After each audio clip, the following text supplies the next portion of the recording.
मुस्तफ़ा करीम अलैहिस्सलाम ने फरमाया मोमिन को कांटा भी चुभता है ना, कांटा भी।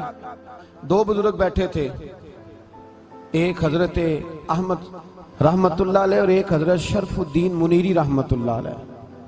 तो हजरत शरफुद्दीन मुनीरी कहने लगे कि दोस्त असल में वो होता है जो दोस्त की तरफ से आने वाली तकलीफ पर सब्र करे।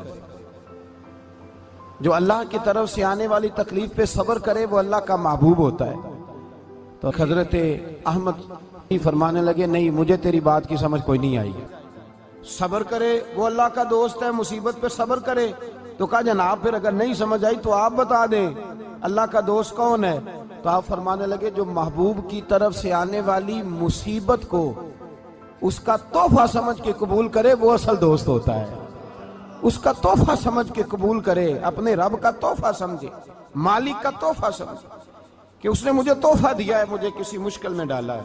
तो रब करीम बिला मिसाल और बिला तशबीह समझाने के लिए अल्लाह जब किसी को मुश्किल में डालता है, काफिरों को तो उसने मौजें कराई हुई है, बड़ी बड़ी सहूलतें दी हुई है, मुश्किल में डब भी डालता है, अपने नेक बंदों को ही डालता है।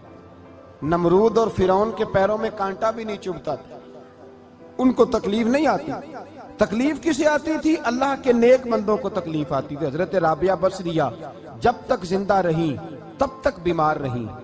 जिस दिन तबीयत ठीक होती तो कहती ए अल्लाह तू कहीं मुझसे नाराज तो नहीं हो गया, तू कहीं नाराज तो नहीं मौला। मौला जब तू मुझे तकलीफ देता है तो मैं रो के तेरी इबादत करती हूँ, जब मुझे दुख होते हैं तो मैं सजदे में तड़पती। और खुदा बंदा अब तो मैं सुखी हूँ, मौज में हूँ, मुझे रोना ही नहीं आ रहा। तो खुदा बंदा तू कहीं नाराज तो नहीं हो गया मुझसे? दुख तो अच्छे होते हैं, दुख तो प्यारे होते हैं, और दुखों के बाद जो अल्लाह आसानी देता है उस आसानी का फिर क्या ही कहना। उस हजरत अय्यूब अला नबीना अलैहिस्सलातु सलाम बीमार रहे, 60 साल अल्लाह ने तंदुरुस्ती दी। कितने साल बोले? 60 साल गौर करना बात पर, 60 साल अलील रहे, फिर बीमार हो गए। 18 साल हो गए बीमार हुए। ज़ौजा कहने लगी दुआ कर लें आपको अल्लाह सेहत दे दे।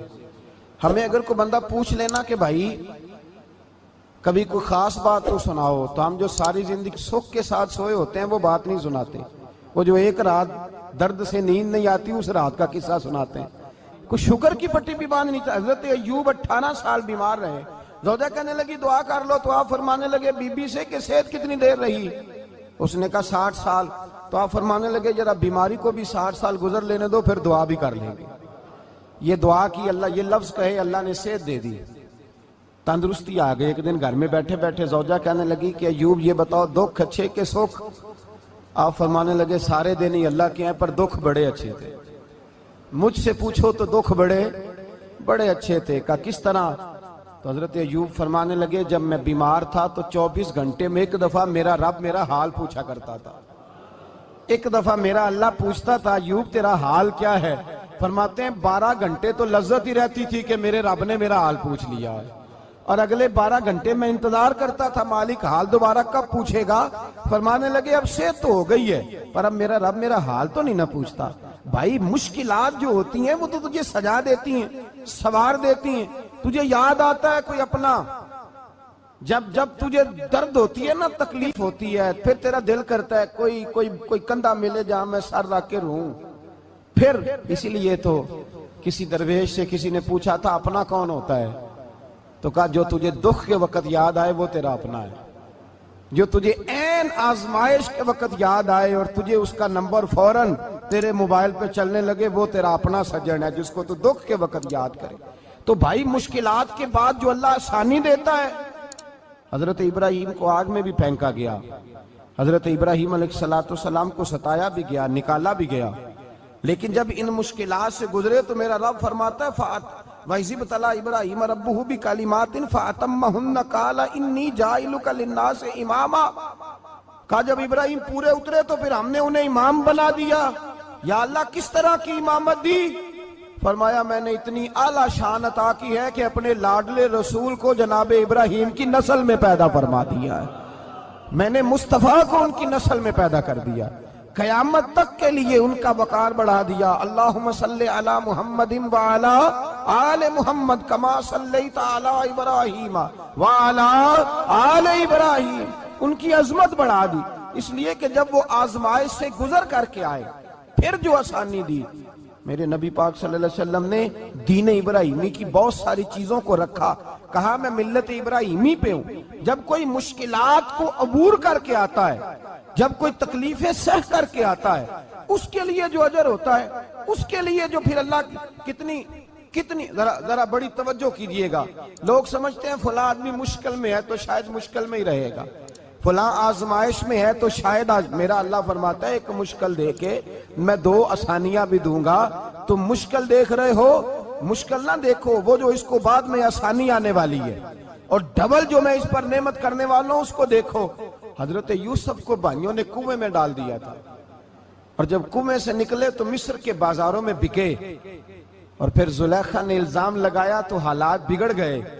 हजरत यूसुफ को जेल जाना पड़ा। कितनी कठिन जिंदगी थी, लेकिन मेरे मालिक को कुछ और ही मंजूर था। कुएं में गिरने वाले, बाजार में बिकने वाले, जेल में जाने वाले, इल्जाम लेने वाले जनाब यूसुफ को रब करीम ने उसी मिस्र का बादशाह बना दिया। अल्लाह पाक ने उसी मिस्र का हुक्मरान बना दिया। यारी तेरी सोना पर अजमैशा तेरियां अग, ये सोना परखिया जावंदा ही पहलो नाल अग्गां दे लग। इसके लिए थोड़ा सा जतन करना पड़ता, थोड़े कठिन हालात से गुजरना पड़ता, थोड़ी आजमाइशों का रूप देखना पड़ता। हम चाहते हैं कि हमें छेड़े कोई ना कोई तकलीफ ना आए, कोई आजमाइश, ये हो नहीं सकता मेरे भाई। नामी कोई बगैर मुशक्कत नहीं हुआ। 100 बार जब अकीक कटा तब जाकर नगी हुआ। हम चाहते हैं कि हमें कुछ भी दिक्कत ना आए, मुश्किलात ना आए, और मुश्किलात तो इंसान को संवारती हैं भाई, वो तो निखारती हैं। कभी पूछा करो जाकर के किसी गंदम के दाने से कि तू कहां कहां से होके आया है, कहां कहां से निकल के आया है, तो वो बतलाएगा कि बड़े मुश्किल मराहल से गुजरा हूं, और फिर अल्लाह ने मुझे ताकत दी है कि मैं इंसान के वजूद का हिस्सा बनाऊं। तो भाई कठिन मराहल, आजमाइशें, तकलीफें, ये इंसान को बड़ा इंसान बना देती।